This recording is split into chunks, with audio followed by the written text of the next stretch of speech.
Dear students, स्वागत है आपका अपने यूट्यूब चैनल मनोहारी मैथ्स में।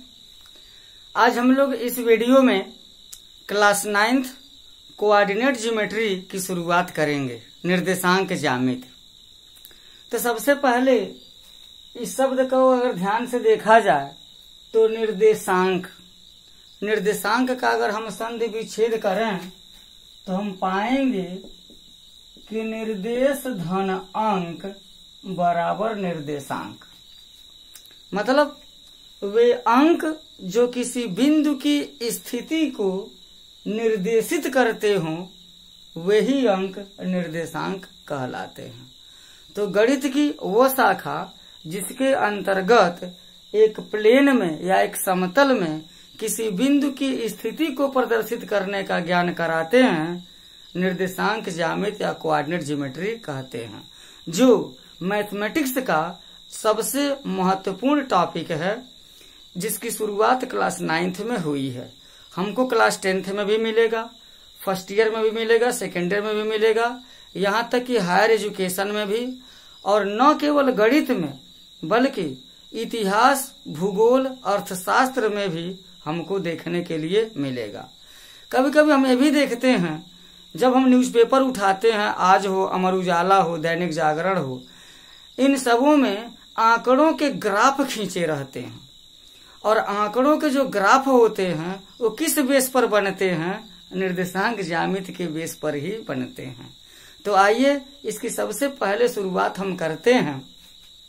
यह एक प्लेन है, मानिए यह एक प्लेन है, जैसे भारत का नक्शा हो, विश्व का मैप हो, उसमें विश्व में भारत एक देश है, भारत में उत्तर प्रदेश एक राज्य होता है, उत्तर प्रदेश राज्य में गोरखपुर मंडल होता है, गोरखपुर मंडल में महाराजगंज जिला है, महाराजगंज जिले में निचलौल ब्लॉक है या तहसील है। तो और निचलौल तहसील में बहुत सारे गांव हैं। तो किसी गांव की स्थिति विश्व के पटल पर दिखाना हो तो हमको अक्षरशः उत्तरोत्तर हमको एक चरणबद्ध तरीके से उसको प्रदर्शित करना पड़ता है। ठीक उसी तरीके से एक प्लेन में हमको बिंदु को प्रदर्शित करने के लिए भी कुछ विधि सुझाई गई है। तो सबसे पहले समतल पर दो लाइन खींचते हैं। सबसे पहली लाइन हॉरिजॉन्टल होती है, क्षैतिज रेखा, और एक दूसरी उस क्षैतिज रेखा को लंबवत काटती हुई 90 अंश के कोण पर काटती हुई एक ऊर्ध्वाधर रेखा होती है, वर्टिकल लाइन होती है। और इनका नाम क्या है?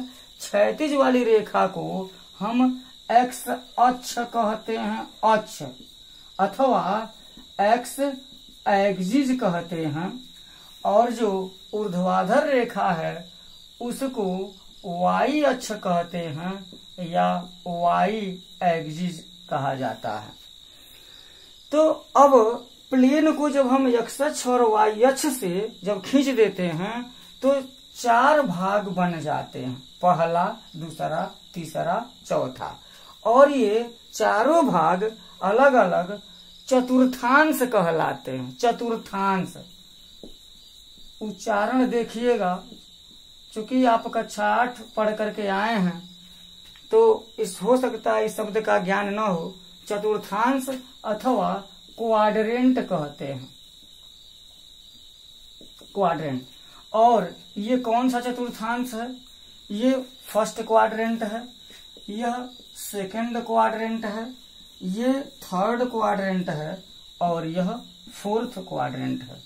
प्यारे बच्चों, यहाँ पर मैं स्पष्ट करना चाहूंगा, आप भारत में पढ़ रहे हो या कहीं विदेश में पढ़ रहे हो, हर जगह मैथमेटिशियंस ने इसको प्रथम चतुर्थांश, इसको द्वितीय, इसको तृतीय और इसको चतुर्थ ही माने हैं।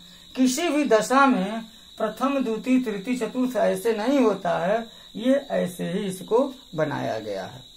अब प्रथम चतुर्थांश में किसी बिंदु को दर्शाने के लिए क्या किया जाता है? सबसे पहले हम संख्या रेखा पर विचार करें। संख्या रेखा क्या होती है? तो यह यक्स डैश, इसको एक संख्या रेखा मान सकते हैं जो क्षैतिज है। तो यहाँ पर क्या हो जाता है? 0 हो जाता है, यह 1 है 2 है, 3, 4, 5, मिटा देता हूं इसे, 6, 7 हो जाता है।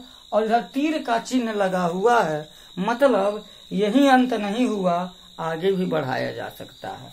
बाएं पक्ष में चलेंगे तो यहाँ ऋण 1, ऋण 2, ऋण 3, ऋण 4, ऋण 5, ऋण 6, ऋण 7, ऋण 8 ऐसे घटता चला जाता है।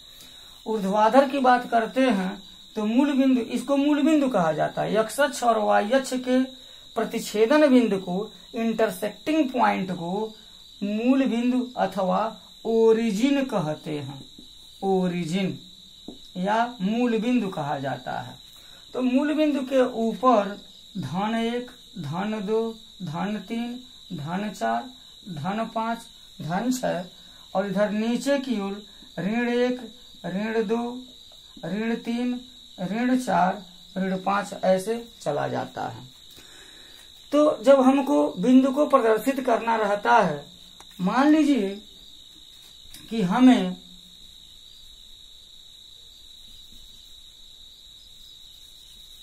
प्रथम चतुर्थांश में किसी बिंदु को प्रदर्शित करना है, तो क्या करेंगे? मान लीजिए कि कोई बिंदु यहाँ है, इस जगह पर कोई बिंदु है, इसका नाम है ए। तो इस बिंदु की स्थिति दिखाने के लिए क्या करना पड़ेगा? यहाँ से हम एक्स अक्ष पर लंब डाल देते हैं और वहीं से वाई अक्ष पर भी लंब डाल देते हैं। जब हम एक्स अक्ष पर लंब डालेंगे तो देखेंगे कि इस बिंदु से एक्स अक्ष पर लंब डाले हैं तो एक्स अक्ष के किस अंक से जाकर के वह लंब टकराया है। तो जाहिर सी बात है, यहाँ 3 है, 3 को हम पहले लिख देंगे और वाई अक्ष पर जिस बिंदु से जाकर के लंब टकराया है, 2 से टकराया है, 2 को बाद में लिख देंगे और इसे छोटे कोष्ठक में बंद करके लिख देंगे। अर्थात बिंदु ए का जो स्थिति है वो 3, 2 है और यही 3, 2 बिंदु ए का निर्देशांक कहलाता है। एक स्पेशल नाम रख देते हैं, निर्देशांक। प्रश्न पूछा जाएगा कि बिंदु ए का निर्देशांक क्या है, तो बताएंगे बिंदु ए का निर्देशांक 3, 2 है। अब ये देखा जाए कि इस चतुर्थांश में कहीं पर भी कोई बिंदु लेंगे तो सबसे पहले उसके एक्स अक्ष पर जो बिंदु है उसको प्रदर्शित किया जाएगा और वाई अक्ष पर जो बिंदु है उसे बाद में प्रदर्शित किया जाएगा। तो पहले वाले बिंदु को हम भुज कहते हैं, दूसरे वाले बिंदु को कोटि कहते हैं, या इसको एक्स, भुज को एक्स निर्देशांक कहते हैं और कोटि को वाई निर्देशांक कहते हैं।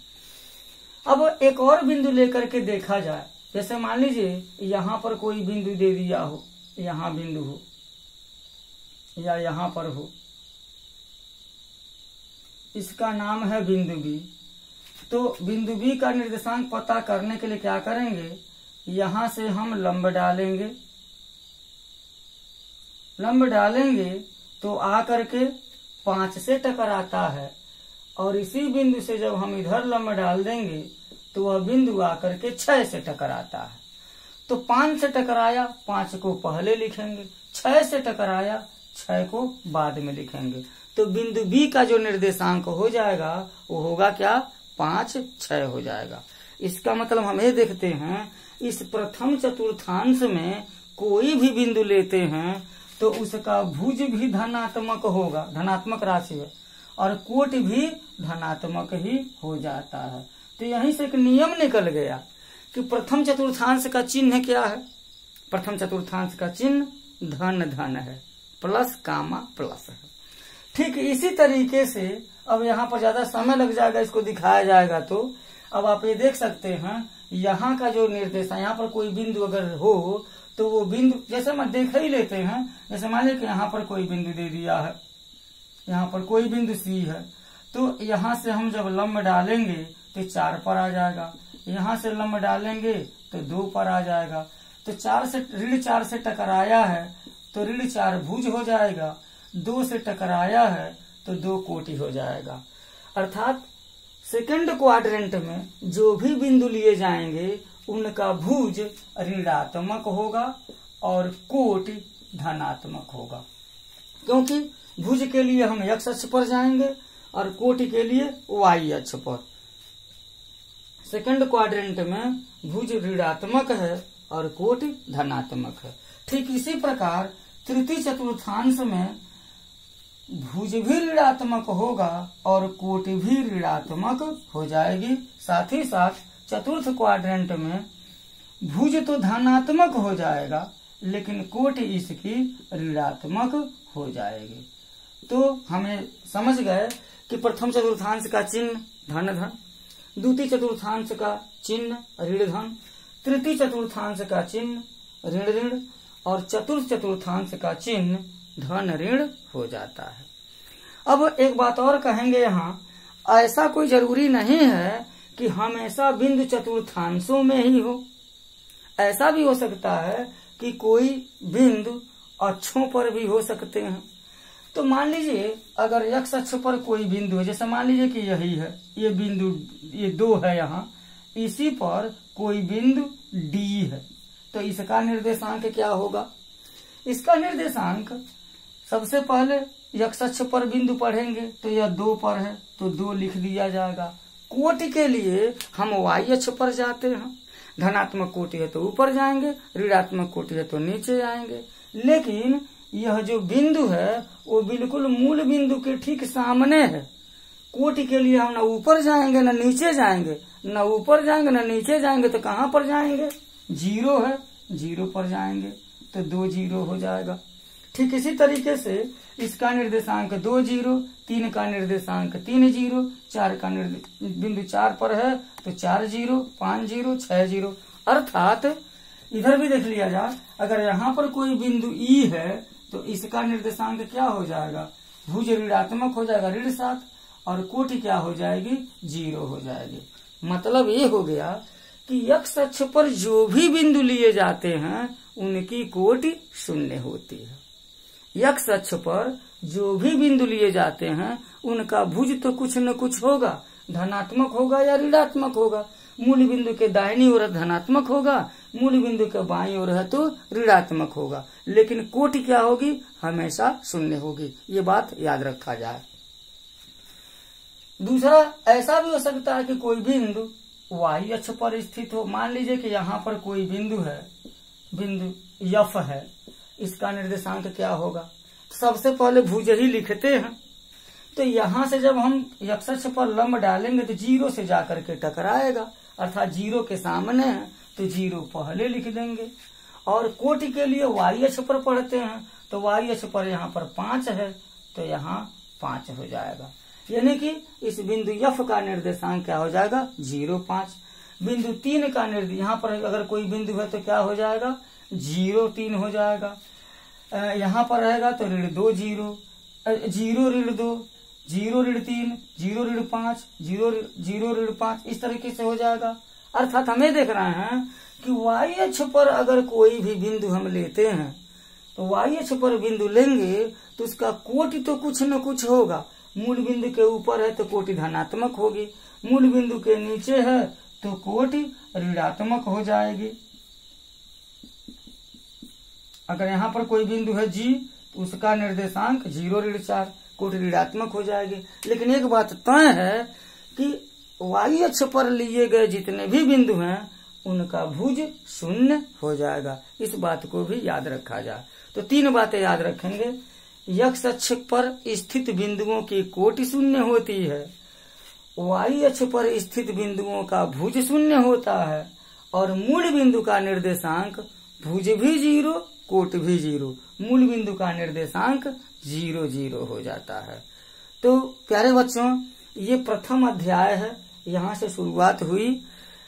इसको आपने ध्यान से देखा। अगर और भी कोई बातें अगर समझ में नहीं आई होंगी तो प्लीज कमेंट कीजिएगा। मिलते हैं नेक्स्ट वीडियो में। धन्यवाद।